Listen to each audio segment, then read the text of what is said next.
আওয়ামী লীগ সরকার পতনের পর থেকে হিন্দুদের অধিকার আদায়ের জন্য সারা দেশে বেশ কিছু হিন্দুত্ববাদী দল আত্মপ্রকাশ করেছে। সনাতন অধিকার মঞ্চ, সম্মিলিত সনাতনী সমাজ কিংবা সনাতনী অধিকার আন্দোলনের মতো আরও বেশ কিছু গোষ্ঠী। এসব হিন্দুত্ববাদী দলগুলোর দাবি দেওয়া মোটামুটি একই রকম। তারা তাদের দাবিগুলোকে মোটা দাগে ৮টি দফায় উপস্থাপন করেছে। হিন্দুদের ৮ দফা দাবিতে কি আছে সে সম্পর্কে আলোচনা করা হবে কি কেন কিভাবে এই পর্বে। কি কেন কিভাবে চ্যানেলে আপনি নতুন হলে অনুরোধ করব সাবস্ক্রাইব করে বেল আইকনটিতে ক্লিক করুন।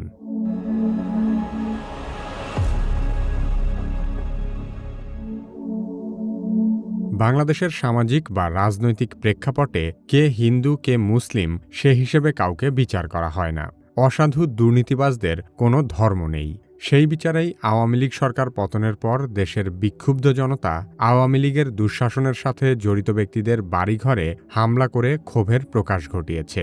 ৫ আগস্ট হাসিনা সরকার পতনের পর হিন্দু সম্প্রদায়ের উপর হামলা হয়েছে বলে উদ্দেশ্যমূলকভাবে যে খবর প্রচার করা হয়েছে তা সম্পূর্ণ ভিত্তিহীন। আন্তর্জাতিক গণমাধ্যম আল জাজিরার একটি অনুসন্ধানী প্রতিবেদনে বলা হয়েছে, আওয়ামী লীগ সরকারের পতনের পর ১১৯ জন ব্যক্তির উপর হামলা হয়েছে। এর মধ্যে মাত্র ২ জন ছিল হিন্দু, যাদের একজন পুলিশ এবং আরেকজন আওয়ামী লীগ নেতা। এই বিষয়টিকেই হিন্দুদের উপর সাম্প্রদায়িক হামলা বলে চালিয়ে দেওয়ার চেষ্টা করা হচ্ছে।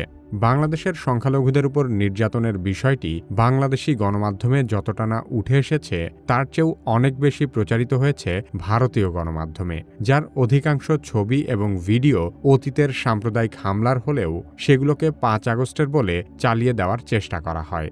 খোদ হিন্দু মহাজোটের মহাসচিব গোবিন্দ প্রামাণিক সনাতন ধর্মাবলম্বীদের উপর হামলার বিষয়টি নিয়ে দ্বিমত পোষণ করেছেন। সাধারণভাবে হিন্দুদের উপরে বড় কোনো মন্দিরে কোনো হামলার ঘটনা ঘটে নাই। কিছু আওয়ামী লীগের হিন্দু নেতা আছে যারা বিভিন্ন সময় লম্পঝম্প করেছিল, তাদের বাড়িতে, শুধু হিন্দু বাড়ি না, মুসলিম আওয়ামী লীগ নেতাদের বাড়িতে হামলা হয়েছে, লুটপাট হয়েছে, এবং সামান্য কিছু সুযোগ সন্ধানী এলাকা ভিত্তিক তারা কিছু সামান্য মন্দিরে হামলা করেছে, সেটা ব্যাপক বিষয় না। হাসিনা সরকার পতনের মাত্র ৩ দিন পরেই কয়েক হাজার সনাতন ধর্মাবলম্বী রাজধানীর শাহবাগে বিক্ষোভ প্রদর্শন করে। তখন সংখ্যালঘুদের উপর হামলা বন্ধ এবং সংখ্যালঘু সুরক্ষা কমিশন গঠনসহ ৪ দফা দাবি তোলা হয়। এরপর প্রায় নিয়মিত সমগ্র দেশ জুড়ে বিভিন্ন স্থানে বিভিন্ন সংগঠনের ব্যানারে বাংলাদেশের হিন্দু সম্প্রদায়ের একাংশ অনেক বেশি সক্রিয় হয়ে ওঠে। তবে হিন্দুদের আয়োজিত সবচেয়ে বড় সমাবেশটি হয়েছিল চলতি বছরের ২৫ অক্টোবর চট্টগ্রামের লালদিঘি ময়দানে। সেই সমাবেশের ব্যাপক লোকসমাগম, হিন্দুত্ববাদী নেতাদের উগ্র বক্তব্য এবং পরবর্তী কর্মসূচি হিসেবে ঢাকা অবরোধের ঘোষণাকে কেন্দ্র করে দেশজুড়ে শুরু হয়েছে তুমুল আলোচনা। আলোচিত এই সমাবেশেই চিন্ময় কৃষ্ণ দাস জাতীয় পতাকা অবমাননার ঘটনা ঘটিয়েছিল। তার আগেও বহুবার বহু জায়গায় হিন্দু সম্প্রদায়ের বিভিন্ন দল তাদের দাবি দাওয়াগুলো মোটা দাগে ৮টি দফায় পেশ করেছে। কিন্তু লালদিঘি ময়দানের ওই সমাবেশে সনাতন জাগরণ মঞ্চের পক্ষ থেকেই দাবিগুলো সবচেয়ে বেশি পরিষ্কারভাবে উঠে আসে। যে ৮ দফা দাবি উত্থাপন করা হয়েছে সেগুলো হলো: সংখ্যালঘু নির্যাতনের বিচারের জন্য দ্রুত বিচার ট্রাইব্যুনাল গঠন করা, ক্ষতিগ্রস্তদের ক্ষতিপূরণ ও পুনর্বাসন করা, সংখ্যালঘু সুরক্ষা আইন প্রণয়ন করা, সংখ্যালঘু বিষয়ক মন্ত্রণালয় গঠন করা, দেবোত্তর সম্পত্তি পুনরুদ্ধার ও সংরক্ষণ আইন কার্যকর করা, শিক্ষা প্রতিষ্ঠানে উপাসনালয় নির্মাণ এবং হোস্টেলে প্রার্থনার জন্য স্থান বরাদ্দ করা, হিন্দু ধর্মীয় কল্যাণ ট্রাস্টকে ফাউন্ডেশনে উন্নীত করা এবং দুর্গাপূজায় ৫ দিনের সরকারি ছুটি ঘোষণা করা। ৮ দফা দাবির সবগুলোই কম বেশি যৌক্তিক, কিন্তু এর মধ্যে শুধু দুর্গাপূজায় ৫ দিনের সরকারি ছুটি ঘোষণা করা ছাড়া বাকি কোনো দাবি রাতারাতি বাস্তবায়নযোগ্য নয়। কিন্তু এই ধরনের দীর্ঘমেয়াদী সংস্কার কার্যক্রম করার জন্য মাত্র ৩ মাসে তারা প্রয়োজনের অতিরিক্ত আন্দোলন করেছে। ট্রাইব্যুনাল গঠন করা, ক্ষতিগ্রস্তদের পুনর্বাসন করা, আইন প্রণয়ন করা বা মন্ত্রণালয় গঠন করার জন্য যৌক্তিক সময় দিতে হবে। একটি নির্বাচিত সরকার তার ৫ বছরের মেয়াদেও এত কিছু একসাথে করা প্রায় অসম্ভব। সেখানে বিপ্লব পরবর্তী বিশৃঙ্খল একটি দেশে বর্তমান অন্তর্বর্তীকালীন সরকারের মতো রাজনৈতিকভাবে অনভিজ্ঞ একটি উপদেষ্টা পরিষদ ক্ষমতা গ্রহণের ৩ মাসের মাথায় কিভাবে এত কিছু করে ফেলবে? বাংলাদেশের ৯০% মুসলিমের দেশে ২ ঈদে সরকারি ছুটি থাকে মাত্র ৩ দিন। সেখানে মাত্র ৮% হিন্দুদের জন্য দুর্গাপূজায় ৫ দিন ছুটি নির্ধারণ করা কতটা যৌক্তিক? অথচ ভারতে 15% মুসলমানের জন্য কেন্দ্রীয় সরকারের পক্ষ থেকে ঈদে সরকারিভাবে কোনো ছুটিই নেই। তাছাড়া বাংলাদেশের অধিকাংশ শিক্ষা প্রতিষ্ঠানে মুসলিমদের জন্যই কোনো নামাজের ব্যবস্থা নেই। এমনকি নামাজের সময় কোনো ধরনের বিরতিও দেওয়া হয় না। সেখানে সকল শিক্ষা প্রতিষ্ঠানে হিন্দুদের উপাসনালয় নির্মাণ এবং হোস্টেলে প্রার্থনার জন্য জায়গা বরাদ্দ করা কতটুকু যৌক্তিক? তার চেয়েও বড় বাস্তবতা হল বাংলাদেশের প্রধান সারির পাবলিক বিশ্ববিদ্যালয়গুলোতে কোরআনের মাহফিল করার অনুমতি দেওয়া হয় না। অথচ বিশ্ববিদ্যালয়ের অর্থায়নে জাঁকজমকভাবে প্রতি বছর সরস্বতী পূজার আয়োজন করা হয়। তাহলে শিক্ষা প্রতিষ্ঠানে ধর্মীয় বিচারে প্রকৃত সংখ্যালঘু কারা? নিজেদের অধিকার আদায়ের জন্য আন্দোলন করা দোষের কিছু না, কিন্তু বিগত 15 বছরে বাংলাদেশে এর চেয়েও অনেক বেশি এবং বৃহৎ পরিসরে সংখ্যালঘুদের উপর হামলার ঘটনা ঘটেছে। বাংলাদেশের সাম্প্রদায়িক হামলার সবচেয়ে বড় 3টি ঘটনা হল 2012 সালে কক্সবাজারে রামুর বৌদ্ধ মন্দিরে হামলা ও অগ্নিসংযোগ, 2016 সালে ব্রাহ্মণবাড়িয়ায় নাসিরনগরে হিন্দু মন্দির ও বাড়িঘরে আক্রমণ এবং 2021 সালে কুমিল্লায় দুর্গাপূজার মণ্ডপে কোরআন অবমাননার অভিযোগে মন্দিরে হামলার ঘটনা। বাংলাদেশের সাম্প্রতিক ইতিহাসে সংখ্যালঘু সম্প্রদায়ের উপর সবচেয়ে বড় 3টি হামলার ঘটনাই ঘটেছে আওয়ামী লীগের আমলে।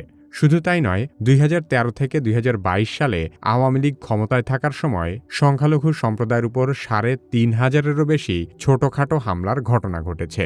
তখন সনাতন জাগরণ মঞ্চ কোথায় ছিল? কিংবা ভারত সরকার এত বিবৃতিই বা কেন দেয়নি?